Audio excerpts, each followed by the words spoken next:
दोस्तों, एक दूल्हा अपनी नई नवेली दुल्हन के पास कमरे में पहुंचता है तो देखता है कि उसकी दुल्हन सज संवर कर बिस्तर पर बैठी हुई है और सुहाग रात होने का इंतजार कर रही है। दोस्तों, वो लड़का 6 महीने से इस पल का इंतजार कर रहा था कि कब उसकी शादी होगी, कब उसकी दुल्हन उसके घर पर आएगी और उसके साथ वो खुशी खुशी अपना जीवन व्यतीत करेगा। दोस्तों, लड़का बहुत ज्यादा एक्साइटेड था। लड़का सोच रहा था कि जब उसकी पत्नी घर पर आएगी तो सुहाग रात पर उसको अच्छा अच्छा गिफ्ट दूंगा, अच्छे अच्छे कपड़े भी उसको दे दूंगा। दोस्तों, आप लोग सोच सकते हैं कि अगर किसी की नई नई शादी होती है तो वो अपनी पत्नी को लेकर बहुत ज्यादा खुश हो जाता है और बहुत ज्यादा एक्साइटेड होता है। ठीक उसी तरीके से वो लड़का भी अपनी पत्नी को लेकर बहुत ज्यादा एक्साइटेड था, लेकिन वो नहीं जानता था कि वो जितना खुश है अगले ही पल में उसके साथ एक ऐसा हादसा होने वाला है जिसके चलते वो अपनी दुल्हन से जिंदगी में कभी भी नहीं मिल पाएगा। दोस्तों, दुल्हन सुहाग रात के दिन सज संवर कर बिस्तर पर बैठी हुई थी और लड़का उसके पास जाता है, उसके हाथों को चूमता है, उसको मुंह दिखाई देता है, उसके साथ बहुत सारी बातें करता है। लेकिन जब रात के 11 बजते हैं तब लड़का सुहाग रात मनाने की कोशिश करता है।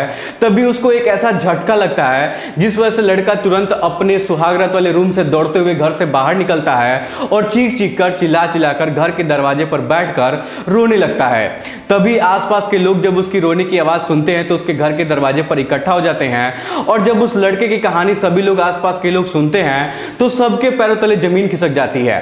दरअसल लड़के के साथ कुछ ऐसा हादसा हुआ था जिस वजह से लड़के को सुहाग रात वाले दिन ही अपनी पत्नी से तलाक लेना पड़ जाता है। दोस्तों, किसी को यकीन नहीं हो रहा था कि आखिरकार ऐसा हादसा कैसे हो सकता है।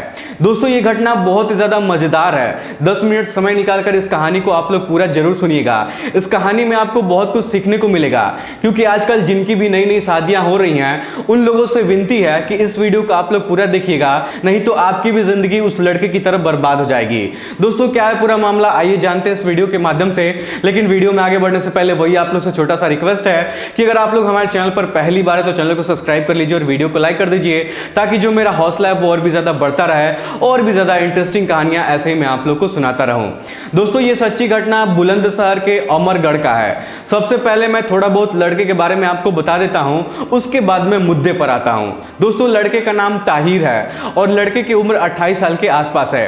लड़के के माता पिता और उसके भाई बहन घर पर रहते हैं और जो लड़का है ताहिर वो घर से बाहर नौकरी करता है। दोस्तों, ताहिर के घर पर उसकी 2 बहनें भी थी, उनकी अभी शादी करनी थी, उनकी अभी शादी नहीं हुई थी। तो बहन की शादी करने से पहले ताहिर की शादी की जाती है, क्योंकि ताहिर अपने घर में सबसे बड़ा लड़का था। दोस्तों, ताहिर घर से बाहर नौकरी करता था। इसी बीच ताहिर के माता पिता और उसकी बहन लोग मिलकर लड़की देखते हैं। लड़की भी पसंद आती है और लड़की का नाम सरिता था। दोस्तों, ताहिर भी लड़की का फोटो देखता है और लड़की को पसंद कर लेता है और घर वालों को भी लड़की पसंद आ जाती है और दोनों के बीच में शादी फिक्स हो जाती है। हालांकि दोस्तों, ताहिर अभी भी लड़की को सामने से नहीं देखा था, लेकिन ताहिर के माता पिता और उसकी जो बहन थे वो सभी लोग उस लड़की को सामने से देख चुके थे, सामने से मिल चुके थे। कुछ दिनों बाद तिलक का डेट भी नजदीक आता है। तिलक पर लड़की वाले बहुत ज्यादा दान दहेज देते हैं। दान दहेज में कोई भी कमी नहीं रखते हैं। दान दहेज बहुत ज्यादा दिया जाता है, इतना ज्यादा दिया जाता है कि आप लोग सोच भी नहीं सकते हैं। दोस्तों, दहेज पाने की वजह से जो ताहिर के घर वाले हैं वो बहुत ज्यादा खुश हो जाते हैं। जब तिलक चढ़ जाता है तो तिलक चढ़ने के कुछ दिन बाद शादी की डेट भी नजदीक आ जाती है। ताहिर जो है वो बारात लेकर सरिता के घर पहुंच जाता है। धूमधाम से दोनों की शादी होती है और सुबह में विदाई हो जाती है। विदाई होने के बाद ताहिर अपने घर पर अपनी दुल्हन को लेकर आ जाता है और घर पर आने के बाद अपने रिश्तेदार के लोगों में व्यस्त हो जाता है। क्योंकि दोस्तों, शायद आप लोग जानते ही होंगे, जानते क्या होंगे ये तो सबको ही पता होगा कि जब शादी होती है तो शादी के 2-4 दिन तक घर में बहुत ज्यादा माहौल ऐसा होता है कि बहुत सारे लोग, रिश्तेदार के लोग आते जाते रहते हैं, तो उतना घर में शांति नहीं होती है।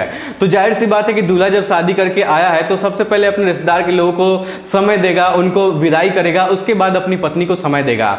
दोस्तों, इसी तरीके से जो पूरा दिन है वो ताहिर का अपने रिश्तेदार वालों के चक्कर में ही निकल जाता है।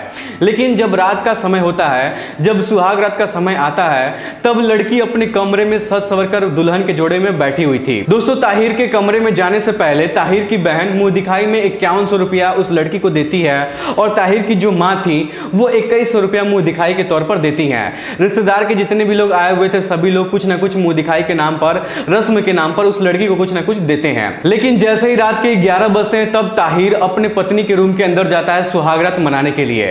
दोस्तों ताहिर जब रूम के अंदर जाता है तो 10 मिनट तक अपनी पत्नी से कुछ बातचीत नहीं करता है। दोनों लोग चुपचाप बैठे रहते हैं। लेकिन 10 मिनट बाद जब दोनों के बीच में बातचीत होती है तब ताहिर मुंह दिखाई में चांदी का सेट भी देता है और 2100 रुपया भी देता है। इतना देने के बाद दोनों में प्यार भरी बातें होती हैं और जब बारी सुहागरात की आती है तब ताहिर अपनी पत्नी का पूरा कपड़ा उतारता है और उसके साथ मौज मस्ती करता है। लेकिन जब शारीरिक संबंध बनाने की बारी आती है तब कुछ ऐसा वो देखता है जिसको देखकर उसके होश उड़ जाते हैं और तुरंत चीखते हुए चिल्लाते हुए अपने कमरे से बाहर निकलकर भाग आता है।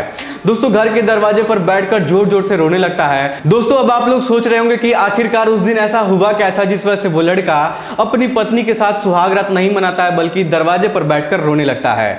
तो दोस्तों मैं आपको बता दूं कि उस दिन जब लड़का अपनी पत्नी के साथ शारीरिक संबंध बनाने की कोशिश कर रहा था तभी उसको कुछ ऐसा दिखाई देता है कि जो लड़की है उस लड़की के अंदर कोई ऐसी लड़की वाली बात है ही नहीं। दरअसल वो लड़की नहीं थी बल्कि वो एक किन्नर थी। लेकिन मैं आपको बता दूं कि वो दिखने में एकदम से लड़की जैसी थी। भले से उसका प्राइवेट पार्ट लड़कों वाला था लेकिन उसका चेहरा, उसकी बॉडी, उसका आवाज, उसके चलने का तरीका सब कुछ लड़कियों वाला था, जिस वजह से ताहिर के माता पिता भी नहीं पहचान पाए थे कि वो लड़की नहीं है बल्कि वो एक किन्नर है। तब ताहिर अपनी पत्नी को बहुत ज्यादा बोलने और डांटने लगता है, उसके ऊपर गुस्सा हो जाता है। तब उसकी पत्नी सरिता ताहिर से कहती है कि देखो तुम्हें तो ये सब पता चल गया है मेरे बारे में, लेकिन तुम अपने घर में किसी को मत बताना। दोस्तों सरिता उस दिन हाथ जोड़कर ताहिर से विनती करती है कि मेरे बारे में किसी को मत बताना कि मेरे अंदर ऐसी कमी है। लेकिन दोस्तों ताहिर को बहुत ज्यादा गुस्सा आ जाता है। ताहिर अपने रूम से बाहर निकलता है और सबसे पहले अपने छोटे भाई को जाकर बताता है। ताहिर अपने भाई से कहता है कि भाई मेरे साथ हादसा हो गया है, मेरी जो पत्नी है वो लड़की नहीं है बल्कि वो एक किन्नर है। जब उसका छोटा भाई ये बात सुनता है तो वो भी बहुत ज्यादा हैरान हो जाता है। दोस्तों रात के समय में ताहिर अपने भाई के कमरे में सो जाता है और अपनी पत्नी को कमरे में अकेले छोड़ देता है। लेकिन जब सुबह होती है तो धीरे धीरे ये बात पूरे घर में फैल जाती है। जब पूरे घर में ये बात फैल जाती है तब घर के लोग एक एक करके ताहिर की माँ और ताहिर की बहन सरिता को चेक करती है कि क्या वो वाकई में किन्नर है या फिर वो लड़की है। लेकिन चेक करने के बाद भी ये पता चलता है कि वो लड़की नहीं है बल्कि वो एक किन्नर है। दोस्तों इस वजह से वहां का माहौल और भी ज्यादा खराब हो जाता है। धीरे धीरे करके पूरे गांव में ये बात फैल जाती है कि ताहिर ने जिस लड़की से शादी किया वो लड़की नहीं है बल्कि वो एक किन्नर है। दोस्तों सुहाग रात के अगले दिन ही ताहिर अपनी पत्नी को उसके मायके भेजवा देता है। लेकिन मायके जब लेकर जाता है तो सरिता के घर वाले, सरिता के माता पिता ताहिर से कहते हैं कि ये लड़की एक किन्नर नहीं है, तुम इसको यहां से लेकर चले जाओ। लेकिन दोस्तों ताहिर सरिता को वहां से लेकर नहीं आता है, सरिता को वहीं पर छोड़कर घर वापस चलाता है। लेकिन जैसे ही 4-5 दिनों का वक्त गुजरता है तब ताहिर को पता चलता है कि सरिता की एक और बहन है और वो भी किन्नर है और उसकी भी शादी हुई थी और उसका भी जो पति है उसको छोड़ दिया है।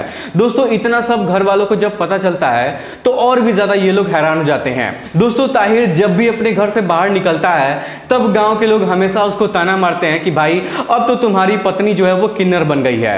दोस्तों ताहिर को बहुत ज्यादा बेइज्जती का सामना करना पड़ता है जब घर से बाहर निकलता है तो, लेकिन उसके साथ जो हादसा हुआ है उसके लिए वो कर भी क्या सकता है।